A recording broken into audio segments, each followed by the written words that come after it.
آپ ہی بائک کب آئیں گے؟ عائشہ کو جوس دے کر اس کے پاس بیٹھتے ہوئے امثال نے پوچھا۔ آ جائیں گے، ان کا فون آیا تھا، کہہ رہے تھے تھوڑی لیٹ ہو جائیں گے۔ عائشہ نے جوس پیتے ہوئے کہا، اچھا تم ذرا یہ میل لیپ ٹاپ کی تھوڑی سی سیٹنگ تو کر دو، میل اکاؤنٹ بھی دیکھ لینا، بہت ساری میلز اسپیم جا رہی ہیں۔ عائشہ نے سر پر رکھا لیپ ٹاپ اس کی طرف بڑھایا۔ میں فری میں کوئی کام نہیں کرتی، آپ کو پتہ ہے نا یہ بات۔ لیپ ٹاپ پر انگلیاں چلاتے ہوئے امثال نے کہا، تمہارا بھائی آ جائے تو میں ان سے تمہاری فیس لے کر دے دوں گی۔ عائشہ مسکراتے ہوئے بولی، میرے بھائی سے کیوں؟ ماشاءاللہ سے لاکھوں کما رہے ہیں، ان پر سانپ بیٹھا ہوا کیا جو وہاں سے نہیں دے سکتی؟ وہ میں سیو کر ہوں کیوں بھائی؟ آپ نے بچت کر کے کون سی بیٹی بیاہنی ہے؟ بیٹی تو نہیں، لیکن میرے شوہر کے 2 سونے بچے اور بگڑے شہزادے ہیں، ان کے لیے ایک سرپرائز ارینج کرنے کا سوچ رہی ہوں۔ سچی اپی؟ کیا سرپرائز؟ وہ لیپ ٹاپ چھوڑ کر پرجوش سے اس کے پاس ہو کر بیٹھی۔ اگر بتا دوں گی تو سرپرائز نہیں رہے گا نا؟ بتائیے، میں اپنے ذرائع سے پتہ کر لوں گی۔ امثال کے اشارہ شہریار کی طرف تھا۔ تم جن ذرائع کا پوری ابھی تک تو انہیں بھی نہیں بتا تو تمہیں کیا بتائیں گے؟ اس سے پہلے امثال کچھ بولتی شہریار کی گاڑی کا ہارن سنائی دیا۔ وہ سب کچھ چھوڑ چھاڑ کر باہر بھاگی۔ گیراج میں تو شہریار تھکا ماندہ سا گاڑی سے اترتا دکھائی دیا۔ شہریار بھائی کا نعرہ لگاتے اس کے گلے لگی تو وہ حیران سا مسکرا دیا۔ کتنی دیر لگاتے ہیں؟ میں کب سے ویٹ کرے تو اسی ویٹ میں آپ کو 4 گلاس جوس کے پلا چکی ہوں۔ کیا بات ہے میرا بیٹا، کیوں اتنا انتظار کر رہا تھا؟ شہریار اس کے گرد بازو لپیٹ کر چلتے ہوئے نرمی سے بولا، ویسے ہی نہیں، ویسے تو نہیں، کوئی تو کم ہے جو اتنی بے چینی دکھائی جا رہی ہے۔ آپ کو میں مطلبی لگتی ہوں؟ امثال نے منہ پر ہاتھ رکھتے ہوئے مصنوعی گوڑے دکھائے۔ ہاں ہاں ہاں، بالکل بھی نہیں، بس میں اپنے بچے کو جانتا ہوں، جب اسے کوئی کام ہوتا ہے تو ایسی بے چینی دکھاتا ہے۔ آپ بتاؤ کیا بات ہے؟ آئی ایم سوری بھائی، امثال نے سنجیدہ ہوتے ہوئے کہا، کس بات پر؟ شہریار نے رک کر اس کے سنجیدہ چہرے کو دیکھا۔ میں نے 2 بار آپ سے بدتمیزی کی نا، اس پر بہت بدتمیز ہو گئی ہوں، آپ سے بھی جھگڑنے لگی ہوں۔ امثال نے افسوس سے اپنے سر پر چپت لگائی۔ ارے میرا بچہ، کوئی بات نہیں، میں نے مائنڈ نہیں کیا، تم پریشان تھی اس لیے، ورنہ مجھے پتا ہے میرا بیٹا بدتمیز بالکل بھی نہیں ہے۔ شہریار نے اس کا سر چومتے ہوئے کہا، آپ ناراض تو نہیں ہیں نا؟ ہرگز نہیں، تم دونوں اور خاص طور پر تم سے میں کبھی ناراض نہیں ہو سکتا، کبھی یہ بات مت سوچنا۔ آؤ اندر چلے۔ شہریار نے اسے لیے اندر آیا۔ آپ فریش ہو جائیے، میں نے آپ کی پسند کا کھانا بنوایا ہے، میں نے اور بھابھی نے بھی نہیں کھایا، میں لے کر آتی ہوں۔ امثال شہریار کو بھیج کر خود کچن میں چلی گئی، کھانا گرم کر کے اس کے روم میں لائی۔ بھائی آپ ہی آ جائیے، کھانا کھا لے، ٹھنڈا ہو جائے گا۔ امثال ٹرے ٹیبل پر رکھ کے جانے کو پلٹی، سالے کہاں جا رہی ہو؟ کھانا نہیں کھاؤ گی؟ عائشہ سے واپس جاتے دیکھا بولی، جانتی تھی وہ ابھی تک بھوکی گھوم رہی ہے کہ شہریار کے ساتھ کھائے گی۔ آدھی آگ ہے تو میں اسی کے ساتھ کھا لوں گی، آپ لوگ کھائیے، امثال نے جاتے جاتے جواب دیا۔ پھر کچھ یاد آنے پر موری بھائی آپ ہی کو سمجھا دے، یہ آج کل کھانے پینے کے معاملے میں بہت لاپرواہی برتنے لگی ہے، اوپر سے مجھ معصوم کو آنکھیں نکال کر ڈرانے کی کوشش بھی کرتی ہے۔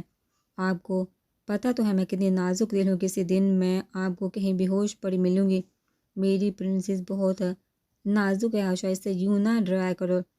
شہریار مسکراتے ہوئے بولا تو امثال نے جتاتی نظروں سے عائشہ کو دیکھا، مبالغہ آرائی کرتے ہوئے، آپ دونوں بہن بھائی حد کر جاتے ہیں۔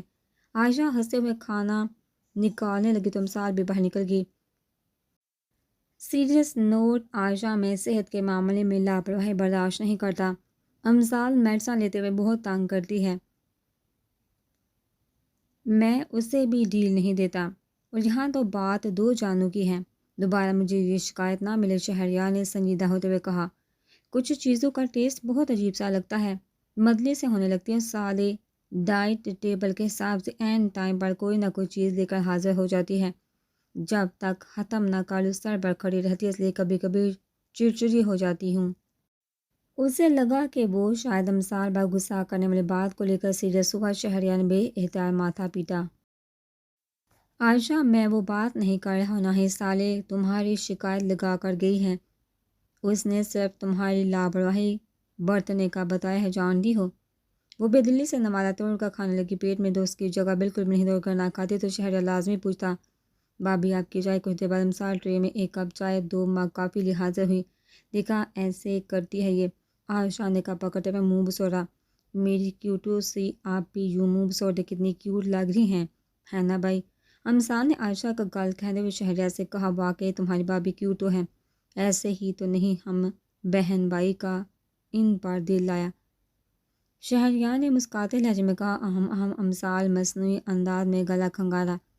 ارے 1 منٹ، یہ کب وہ آپ کی سٹوری میں ہیرو کے بجائے ہیروئن کا دل لایا تھا؟ امسال نے ڈرامائی انداز میں آنکھیں گھمائی۔ نکلو یہاں سے، تم اب غلط سمت چل پڑی ہو۔ چلو شاباش۔ عائشہ کپ ٹیبل پر رکھتے ہوئے اٹھی۔ وہ بیچاری ابھی تک بے خبر تھی کہ امسال شہریار کو اس کی پسندیدگی کے بارے میں بتا چکی ہے۔ بھائی آپ دیکھ رہے ہیں، آپ کے سامنے یہ میرے ساتھ ایسا کرتی ہیں، پیچھے کیا حال کرتی ہوں گی آپ سوچ بھی نہیں سکتے۔ امسال نے نہ نظر آنے والے آنسو صاف کیے۔ تم پر بہت ظلم کرتی ہوں، چلو میری بہن جاؤ، لالا کی کافی ٹھنڈی ہو رہی ہے۔ عائشہ اسے لیے دروازے تک آئی۔ بڑے رسوا ہو کر تیرے کوچے سے نکلے۔ امسال ٹھنڈی آب بڑھتے ہوئے باہر نکلی۔ شکر ہے کہ نارمل تو ہوئی، مجھے بہت فکر ہو رہی تھی، شہریار نے اس کے جانے کے بعد کہا۔ ہاں یہ تو ہے، سارا گھر سونا پڑ گیا تھا۔ اس کی خاموشی سے عائشہ نے تائید کی، ارے ہاں، یہ کس سٹوری کے بارے میں بات کر رہی تھی؟ شہریار جان کر بھی انجان بنا۔ کسی بارے میں نہیں، آپ جانتے تو ہیں ہر وقت الٹا سیدھا بولنا اس کا مشغلہ ہے۔ کہتے ہوئے اس شفاق سے واش روم میں گھسی، ہائے میری معصوم اور بے خبر بیوی۔ شہریار نے زوردار قہقہ لگایا۔ وہ شہریار کے آفس میں بیٹھے تھے، شہریار میٹنگ کے لیے گیا ہوا تھا۔ چونکہ یہ پروجیکٹ وہ دونوں ہی ہینڈل کر رہے تھے، اس لیے بازل بھی ساتھ ہی تھا۔ شہریار کی چیئر پر بیٹھی پیپر ویٹ گھماتے ہوئے کسی گہری سوچ میں گم تھی۔ وہ چاہ کر بھی اس واقعے کو نہیں بھول پا رہی تھی، اسی وجہ سے گھر والوں کو پریشان دیکھتے اس نے بھی خود کو کسی حد تک نارمل کر لیا تھا۔ میم مس آفرین ہے، تانیہ دروازہ کھول کر اندر آئی۔ ٹھیک ہے بھجوا دے، امسال نے کہا۔ تھوڑی دیر بعد آفرین دروازہ کھول کر اندر آیا۔ آئیے آفرین صاحب تشریف رکھیں، امسال نے ایسے مروتاً کہا، ورنہ اس وقت اس کا کسی کی بھی شکل دیکھنے کا منہ نہیں تھا۔ کیا لیں گے، چائے کافی؟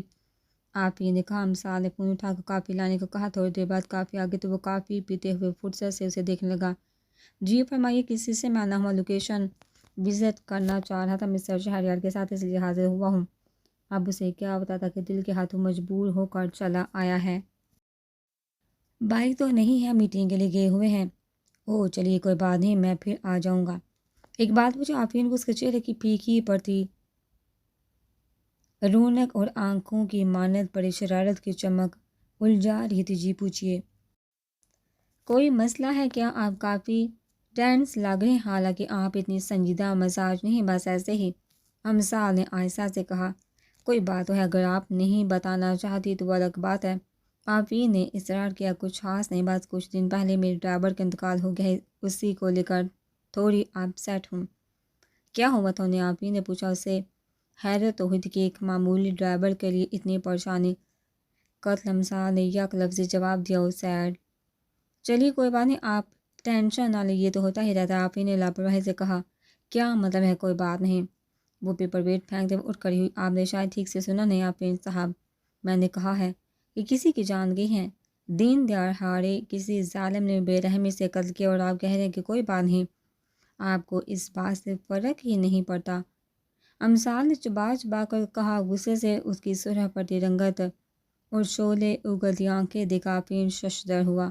ریلیکس، میرا مطلب تھا کہ جو ہونا تھا وہ تو ہو چکا، اب ٹینشن لینے کا کیا فائدہ؟ گڑبڑاتے ہوئے اس نے بات بدلی۔ امسال جا کر دیوار کے پاس رکھے صوفے پر جا بیٹھی۔ انسانی جان اتنی سستی تو نہیں ہوتی جو یوں کوئی بھی اٹھ کر کسی کی بھی لے لیتا ہے۔ کوئی اتنا بے رحم کیسے ہو سکتا ہے کہ کسی کا ہنستا بستا گھر اجاڑ دے؟ لوگوں کو خدا کا خوف کیوں نہیں آتا؟ ان کے ہاتھ کیوں نہیں کمزور؟ نہ کسی کے قتل کا سوتے ہوئے ان کے دل لرزے ہیں، پتہ نہیں رات کو سوتے کیسے ہیں، ان کے ضمیر اجازت کیسے دیتے ہوں گے؟ میرے تو پاؤں تلے کوئی چونٹی آ کر مر جائے تو میرا افسوس نہیں جاتا، اور یہ لوگ ایک ہی جان لے کر اس سے منسلک لوگوں کو ساتھ ہی مار دیتے ہیں۔ اپنی ہی دھن میں افسوس سے وہ تھی، آفرین کی متغیر ہوتی رنگا نہ دیکھ سکی۔ اس کے ذہن میں بے اختیار کچھ دن پہلے کی بات گھومی جب وہ جمشید کو امسال شاہ کے ڈرائیور کی موت کے احکامات جاری کر رہا تھا۔ کتنی بے رحمی سے اس نے کہا تھا کہ مار دو گولی، سیدھا دل میں اتارنا۔ ان کا قاتل اگر کبھی آپ کو مل جائے تو کیا کرے گی؟ خود کو سنبھالتے ہوئے اس نے نہ جانے کیا سننا چاہا۔ میں نے کیا کرنا ہے جو کرے گا قانون ہی کرے گا، مگر جس طرح میری آنکھوں کے سامنے میرے دیکھتے دیکھتے ان کی ڈیتھ ہوئی، ایک بار ضرور گربان سے پکڑ کر جھنجھوڑوں گی کہ بغیرت انسان کیا ملا ہے۔ یہ سب کر کے مثال اپنی سرخ آنکھوں سے اسے دیکھتی ہوئی بولی۔ اس کا نفرت زیادہ لہجہ اور آنکھوں سے ٹپکتے وحشت دیکھ آفرین کا دل دھڑکنا بھول گیا تھا۔ اس کو سمجھ نہیں آیا کہ وہ کیا بولے۔ میں چلتا ہوں، دوبارہ آ جاؤں گا، ابھی مجھے کسی کام سے جانا ہے۔ اللہ حافظ۔ سفید پردے ٹنگل لیے وہ جلدی سے اٹھا، اسے لگا اگر وہ مزید کچھ دیر بیٹھا تو اس کی چوری پکڑی جائے گی۔ امثال نے اس کی طرف دیکھے بغیر سر ہلا دیا۔ جب وہ دروازے کے پاس جا کر رکا، پلٹ کر دیکھا تو امثال ٹیبل پر سر رکھے بیٹھی تھی۔ کچھ سیکنڈز تک حرف سے دیکھتے رہا اور پھر مڑ کر باہر نکل گیا۔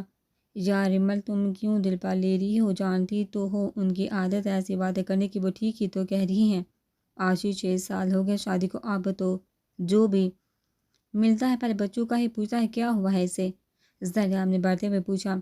ہونا کیا ہے؟ سبین حال آئی ہوئی ہیں اور حسب معمول بے پڑکی اڑا رہی ہیں، اور اس بار رمل زد میں ہیں۔ عائشہ نے بیزاری سے کہا۔ سبین حالہ دور کی رشتہ دار تھی، گھر گھر گھومنا، ایک جگہ سے سن کر دوسری جگہ چٹخارے لے کر پہنچانا ان کا پسندیدہ مشغلہ تھا۔ تم تو ایسے رو رہی ہو جیسے پہلی بار ہے۔ وہ تو جب بھی آتی ہے کوئی نہ کوئی شوشہ چھوڑتی ہی ہیں۔ زریاب نے عائشہ سے بھی دگنی بیزاری دکھائی۔ اب دونوں کو سننی پڑتی کسی کی باتیں تو میں پوچھتی، رمل نے آنکھیں صاف کرتے ہوئے کہا۔ یار کسی ڈنگ کے بندے کی باتوں پر ہرٹ ہوتے ہیں، ان کی باتوں کا کیا برا منانا؟ اور جب تم سے گھر میں اس بارے کوئی بات نہیں کرتا تو باہر والوں کی کیا فکر؟ اس میں تمہاری کیا غلطی؟ جب بچے ہونے ہوں گے ہو جائیں گے، اب موڈ ٹھیک کرو نا اپنا۔ زریاب نے نرمی سے کہا۔ کیا ہوا؟ یہ کیوں نیئر بہاری؟ امثال نے پاس آتے ہوئے پوچھا۔ وہ لوگ اس وقت سیکنڈ فلور کے کوریڈور میں رکھی کرسی پر بیٹھے تھے، اس لیے نیچے ہال سے باتوں کی صاف آواز آ رہی تھی اور کچھ منحتون کا اسپیکر ماشاءاللہ کافی بلند تھا۔ دماغ خراب ہو گیا ہے اس کا، زریاب نے کہا۔ یہ تو مجھے پتہ ہے، امثال شرارت سے کہتے ہوئے بیٹھے موبائل میں بزی ہو گئے۔ کوریڈور میں خاموشی چھا گئی۔ اچانک نیچے سے آتی آوازیں سن کر وہ چکے ان سب کی طرف دیکھا۔ یہ آپ بھی اسی وجہ سے رو رہی ہیں نا؟ امثال نے پوچھا تو زریاب نے سر ہلایا۔ عجیب جاہل عورت ہے، رکی ان کی گود میں بچہ میں ڈال کر آتی۔ امثال اڑتے ہوئے بولی تو رمل نے جلدی سے اس کا ہاتھ پکڑ کر روکا۔ رہنے دو، بہت لڑاکا ٹائپ اور عجیب سی ہیں، خواہ مخواہ ایشو کریٹ کر دیں گی، پھر آپ ابھی مجھے نہیں جانتی۔ امثال نے ہاتھ چھڑوائے۔ سارے خاندان میں تمہارے بارے میں الٹا سیدھا پھیلا دیں گی۔ تو میں نے کون سا کسی سے سرٹیفکیٹ لینا ہے جو کہتا کہے؟ امثال سیڑھیوں کی طرف بڑی سائیں روکیے سے رمل نے زریاب سے کہا۔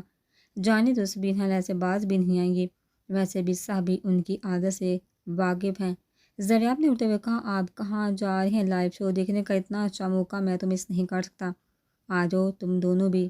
زریاب ہنسے ہوئے بولا اور اپنا چائے کا کپ اٹھا کر چلا گیا۔ وہ نیچے آئی تو وہ مالٹے کھانے کے ساتھ ساتھ زبان بھی چلا رہی تھی۔ امثال اپنی پاکٹ میں سے ایک کینڈی نکال کر منہ میں رکھتے ہوئے ان کے سامنے صوفے پر بیٹھی حتیجہ بیگم کی گود میں سر رکھ کر لیٹ گئی۔ یہ تیری بہو ہے؟ سبین حالہ نے جائزہ لیتی نظروں سے اسے دیکھا۔ ہاں ماشاءاللہ سے ہے تو میری بہو، مگر بیٹی سے کم نہیں۔ حتیجہ بیگم نے نثار ہوتے ہوئے کہا۔ یہ سب کہنے کی باتیں ہوتی ہیں، بی بی بہو بہو ہی ہوتی ہے۔ انہوں نے مالٹی کی خواہش منہ میں رکھتے ہوئے کہا۔ نہیں آپا، میری بہو تو بیٹیوں سے بڑھ کر ہے، بہت پیاری بچی ہے۔ آپ بتائیے کچھ اور کھائیں گی؟ حتیجہ بیگم نے امثال کے چہرے کے بگڑتے زاویے دیکھ کر بات بدلی۔ کوئی خوشی کی خبر ہے یا نہیں؟ پوچھتے ہوئے جان ہی نہ پائی کہ انہوں نے کہاں جا کر ہاتھ رکھا تھا۔ نہیں آپا، بچی کی عمر ہی کیا ہے، پڑھ رہی تھی، اور شادی ہوگی پر مشکل 22 کی ہوگی، اور ابھی شادی کو عرصہ ہی کتنا ہوا ہے؟ حتیجہ بیگم نے ناگواری دباتے ہوئے تحمل سے جواب دیا۔ یہ کیا بات کی بلا، ہم اس عمر میں 2 بچوں کو سنبھال رہے ہوتے تھے۔ میری مانے تو کسی ڈاکٹر کو دکھا لو نا، ورنہ فوزی کی طرح تم بھی پوتو کا منہ دیکھنے کو ترس جاؤ گی۔ اپنی طرف سے اس نے مخلص مشورہ دیا تھا۔ امثال نے جواب دینے کے لیے منہ کھولا تو حتیجہ بیگم نے جلدی سے اس کا ہاتھ دبایا تو وہ خاموش ہو گئی۔ میں ایک پیر صاحب کو جانتی ہوں، 5 پن کا علاج کرتے ہیں۔ میری مان فوزیہ تو ایک بار لے جا اپنی بہو کو، اللہ جلدی ہی کوئی خیر کی خبر سنائے گا۔ سیڑھیوں پر کھڑی رمل نے منہ پر ہاتھ رکھ کر سسکی روکی، جسے دیکھتے امثال کے پاس وہ ایک جھٹکے سے اٹھی۔ آنٹی، مجھے لگتا ہے آپ کو بچوں کا بہت شوق ہے۔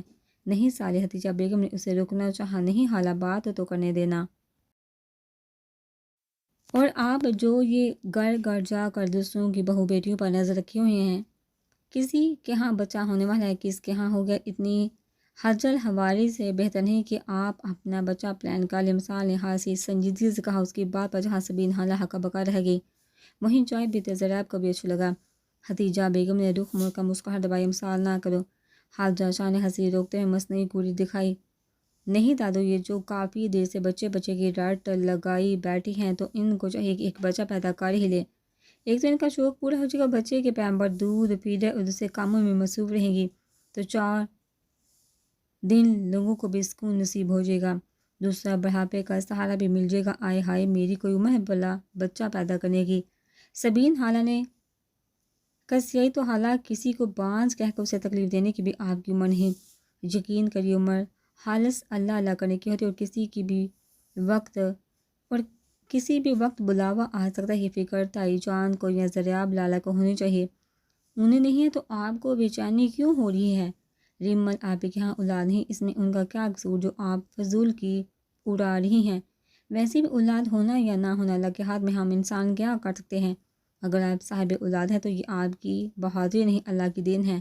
امثال نے ان کی طبیعت صاف کرتے ہوئے ان کی عمر کا بھی لحاظ نہیں کیا۔ توبہ لڑکی کتنی لمبی زبان ہے تمہاری۔ وہ کانوں کو ہاتھ لگاتے ہوئے اٹھی، کسی دوسرے بندے کو پاس بٹھا کر فیصلہ کروا لے، آپ سے 2-4 میٹر کم ہی ہوگی۔ امثال نے ترکی با ترکی جواب دیا، سارے بیٹا جاؤ کچن میں چائے دیکھ لو۔ فوزیہ بیگم نے اسے وہاں سے ہٹانا چاہا۔ سنا تھا شہری لڑکیاں بہت منہ پھاٹ ہوتی ہیں، آج دیکھ بھی لیا۔ ساریہ نے ذرا تربیت نہیں کہ اپنی بیٹی کے اپنا جوتا ڈھونڈتے ہوئے وہ اسے سنانا نہیں بولی تھی۔ امثال نے شکر کیا کہ ساریہ بیگم گھر پر نہیں تھی، ورنہ بہت بےعزتی ہونی تھی۔ ارے آپا بیٹھیے تو صحیح، بچی ہے نادانی میں بول گئی۔ حتیجہ بیگم نے انہیں ٹھنڈا کرنا چاہا کہ وہ ایک ایک گھر جا کر بڑھا چڑھا کر سٹوری سنائیں گی۔ ہٹو بھی، چھٹاک پڑ کے لڑکی نے مجھے کتنا بے عزت کیا، تب تو منہ سیے بیٹھی رہی اور بات کرتی ہو بڑبڑاتی ہوئی چادر لپیٹتے ہی نکل گئی۔ بیٹا یہ کیا کر دیا؟ ناراض ہو کر چلی گئی حتیجہ بیگم نے امثال سے کہا تو اس نے جواباً کندھے اچکا دیے کہ میری بلا سے کیا بات ہے؟ حالہ اتنے غصے میں کہاں جا رہی ہیں؟ عادل نے سپین حالہ کو بڑبڑاتے ہوئے جاتے دیکھا تو رک کر پوچھا، تیری بیوی نے مجھے بڑا ذلیل کیا ہے عادل، تو میرا سب سے پیارا بیٹا تھا، میرے ہاتھوں میں پلا بڑا ہے، اور تیری ہی بیوی نے مجھے بے عزت کر کے نکالا ہے۔ تمہاری جگہ میرا سکا بیٹا ہوتا تو چوٹی سے پکڑ کر نکال دیتا۔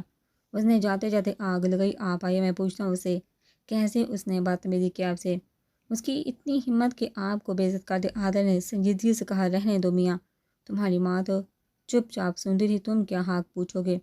جانتی تھی کہ گڑبڑ کی لاڈلی کو کون پوچھے گا، الٹا اس نے رہی سے ہی کسر بھی نکال دینی ہے۔ یہ سبین حالہ کو کیا کہا ہے تم نے؟ عادل اندر آیا تو اسے حتیجہ بیگم سے ٹیک لگائے بیٹھا دیکھ کر پوچھا۔ او تو انہوں نے شکایت لگائی ہے، جاتے جاتے بھی آگ لگانا نہیں بولی، کہہ رہی تھی کہ تمہیں چوٹی سے پکڑ کر نکال دوں۔ عادل نے مسکراتے ہوئے کہا تو امثال نے حتیجہ بیگم کو دیکھا، ابھی بھی آپ مجھے ہی کہیں گی کہ میں نے زیادتی کر دی؟ ہوا کہ وہ اچھی خاصی بڑکی ہوئی تھی۔ عادل نے پوچھا، ریمل آپ کو بانجھ پہن کر تانا دے رہی تھی تو تھوڑا سا سمجھا ہے کہ یوں نہیں کہتے، بری بات ہوتی۔ امثال نے معصومیت سے کہا، تمہارا تھوڑا سا سمجھانا بھی کمال کا ہوگا۔ عادل نے کہہ کر لگایا، زندگی میں پہلی بار پراؤڈ آف یو بیٹا۔ ذریعہ نے ہنستے ہوئے کہا تو ریمل بھی نم آنکھوں سے مسکرا دی۔ وہاں پر کھڑے ہو کر رونے کے بجائے اگر یہاں آ کر انہیں جواب دے دیتی تو زیادہ بہتر ہوتا، دوبارہ ہرٹ کرنے کی ضرورت نہ ہوتی۔ یار فار گاڈ سیک اپنے لیے اسٹینڈ لینا سیکھیے، جب سے آئی ہوں بول بول کر تھک گئی۔ امثال نے ریمل کو گھورا، تم ہو نا ہمارے لیے بولنے والی، تھینک یو سو مچ۔ ریمل نے اس کا گال چومتے ہوئے محبت سے کہا، یہ حدیث اسٹیپ آپ کو کہیں اور ٹرائی کرنا چاہیے تھا۔ امثال آنکھ دباتے ہوئے آہستگی سے بولے، تمہیں عزت راس ہی نہیں ہے۔ ریمل نے مسکراتے ہوئے اسے تھپڑ لگایا، ذریعہ بھائی آپ دیکھ لیں، اب آپوں کے کام کیسے مظلوم ہیروئن بنی کھڑی تھی اور اب مجھ پر روب جما رہی ہیں، تم پر کون سا مائی کا لال روب جما سکتا ہے؟ یہاں آ کر بیٹھو۔ عادل نے اسے کھینچ کر اپنے پاس بٹھایا، چل جانا بات کرنا۔ امثال اسے کھینچتے ہوئے اسٹڈی میں بیٹھے، ذریعہ کے پاس لائے، بھائی تامین کو آپ سے بات کرنے، چڑھ گھسیٹتے ہوئے امثال اس کے پاس بیٹھی۔ ہاں کہو، اس نے سر اٹھائے بغیر کہا۔ امثال نے ضامر کو اشارہ کیا کہ وہ بات کرے، جواباً اس نے بھی اشارے سے ہی کہا کہ وہ شروع کرے۔ آپس میں اشاروں سے بہتر نہیں کہ تم دونوں مجھ سے بات کر لو، ضراب نے کہا البتہ اس نے لیپ ٹاپ سے نظریں نہیں ہٹائی تھی۔ وہ نہ بھائی، رامین کو آپ سے بات کرنی ہے، یہ بات بتا چکی ہو، اب اس سے آگے بڑھو۔ رامین بتاؤ، دفعہ ہو میں خود ہی بتا دیتی ہوں۔ امثال نے اس کو خاموش کھڑا دیکھ کر کہا اصل میں بھائی یہ اپنے سبجیکٹ چینج کرنا چاہتی ہے، انگلش سے ماس کام رکھنا چاہ رہی ہیں وجہ۔ ضریاب نے عام سے لہجے میں کہا کہتی ہے کہ ایڈورٹائزنگ فیلڈ میں کام کرنا ہے، لڑکیوں کے لیے یہ فیلڈ کچھ مناسب نہیں بچے۔ اس نے نرمی سے کہا وہ تو تب ہی ہوگی نا جب یہ کہیں باہر کام کرے گی، گھر میں تقریباً سبھی کسی نہ کسی بزنس سے تعلق رکھتے ہیں، اب لوگوں کو اپنے بزنس کے لیے مارکیٹنگ مینیجر کی ضرورت ہوتی ہوگی تو کسی کے بھی آفس میں کام کر لے گی۔ اس کو نرمی سے بات کرتا دیکھ امثال کو حوصلہ ہوا، جب سب کچھ ڈیسائیڈ کر چکی ہو تو مجھ سے کیا پوچھ رہی ہو؟ ضریاب نے بالی بالی دونوں کو دکھا، ڈیسائیڈ تو کر کے ہی آئے ہیں مگر اجازت بھی درکار ہے، امثال نے کہا۔ ٹھیک ہے کر لو، مگر مجھے کوئی شکایت نہیں ملنی چاہیے اور نہ ہی اس حوالے سے کل کو کوئی اور ڈیمانڈ لے کر آئے۔ ضریاب نے رامین کی طرف دیکھا۔ سچی لالا؟ رامین نے اس کی اتنی آسانی سے مان جانے پر آنکھیں پھاڑی۔ ضریاب نے سر ہلایا۔ تھینک یو سو مچ لالا۔ وہ چہکتی ہوئی باہر کی طرف آگئی۔ اس کا سب سے پہلے یہ خبر شامین کو دینے کا ارادہ تھا۔